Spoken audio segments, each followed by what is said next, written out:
കർത്താവാകുന്ന നിത്യസത്യവചനത്തിനായി ഞങ്ങൾ അങ്ങയെ സ്തുതിക്കുന്നു. യേശുവേ, അങ്ങയുടെ പരിശുദ്ധാത്മാവിനെ നൽകി അങ്ങയുടെ മാഹാത്മ്യം കാണുവാൻ ഞങ്ങളുടെ ഉൾക്കണ്ണുകളെ തുറക്കണമേ. വചനമനുസരിച്ച് അങ്ങയുടെ സാക്ഷിയായി ജീവിച്ച് നിത്യജീവിതത്തിന് ഞങ്ങളെ അർഹരാക്കണമേ. ആമേൻ.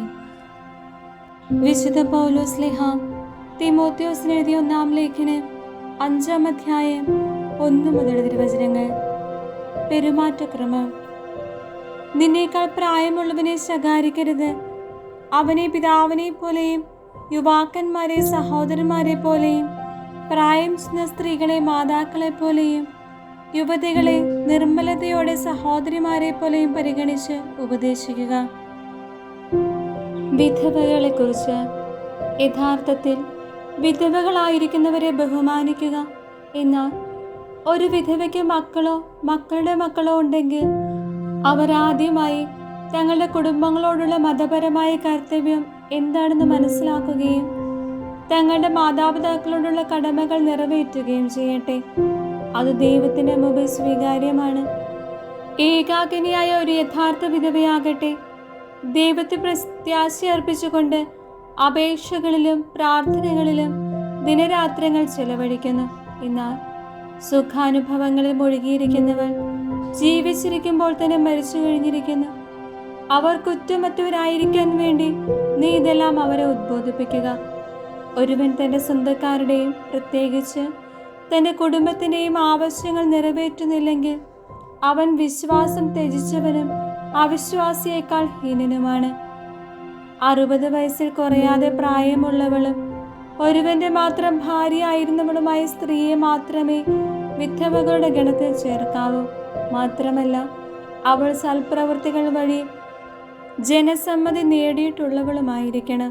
അതായത് സ്വസന്താനങ്ങളെ നന്നായി വളർത്തുകയും അതിഥി സൽക്കാരത്തെ താല്പര്യം കാണിക്കുകയും വിശുദ്ധരുടെ പാദങ്ങൾ കഴുകുകയും വേദനിക്കുന്നവരെ ആശ്വസിപ്പിക്കുകയും എല്ലാവിധ സൽപ്രവൃത്തികൾക്കും വേണ്ടി തന്നെ അർപ്പിക്കുകയും ചെയ്തിട്ടുള്ളവളായിരിക്കണം.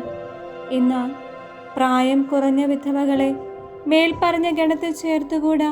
കാരണം അവർ ക്രിസ്തുവിന് വിരുദ്ധമായ സുഖഭോഗങ്ങളിൽ മുഴുകി വിവാഹം കഴിക്കാൻ ആഗ്രഹിച്ചെന്നു വരാം.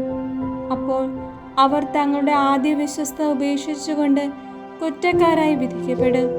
കൂടാതെ അവർ അലസകളായി വീടുകൾ തോറും കയറിയിറങ്ങി നടക്കുന്നു.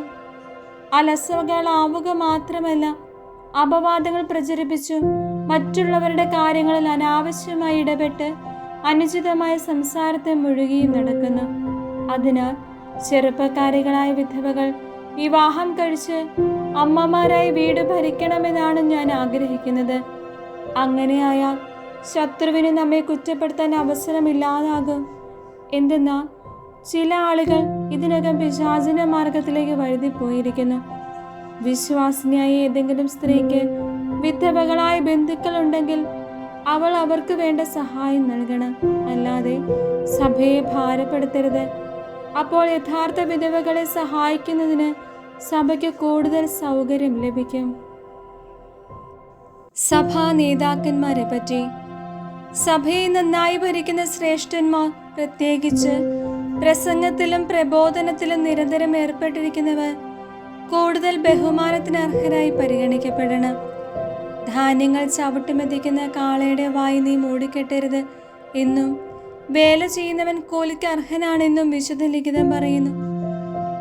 2-3 സാക്ഷികളുടെ മൊഴി കൂടാതെ ഒരു ശ്രേഷ്ഠനെതിരായുള്ള എന്തെങ്കിലും ആരോപണം സ്വീകരിക്കരുത്. പാപകൃത്യങ്ങൾ നിരന്തരം വ്യാപിക്കുന്നവരെ എല്ലാവരുടെയും മുമ്പിൽ വെച്ച് ശകാരിക്കുക. മറ്റുള്ളവരെ ഭയം ജനിപ്പിക്കാൻ അത് സഹായിക്കും. ഈ നിയമങ്ങൾ മുൻവിധിയോ പക്ഷപാതമോ കൂടാതെ പാലിക്കാൻ ദൈവത്തിൻ്റെയും യേശുക്രിസ്തുവിൻ്റെയും തിരഞ്ഞെടുക്കപ്പെട്ട ദൂതന്മാരുടെ മുൻപാകെ ഞാൻ നിന്നെ ചുമതലപ്പെടുത്തുന്നു. ആർക്കെങ്കിലും കൈവെപ്പ് നൽകുന്നതിൽ തിടുക്കം കൂട്ടുകയോ മറ്റൊരാളുടെ പാപങ്ങളിൽ പങ്കുചേരുകയോ അരുത്. നീ വിശുദ്ധി പാലിക്കണം. വെള്ളം മാത്രമേ കുടിക്കൂ എന്ന് നിർബന്ധം വിടുക. നിന്റെ ഉദരത്തെയും നിനക്ക് കൂടെ കൂടെ ഉണ്ടാകാറുള്ള രോഗങ്ങളെയും പരിഗണിച്ച് അല്പം വീഞ്ഞ് ഉപയോഗിച്ചു കൊള്ളുക.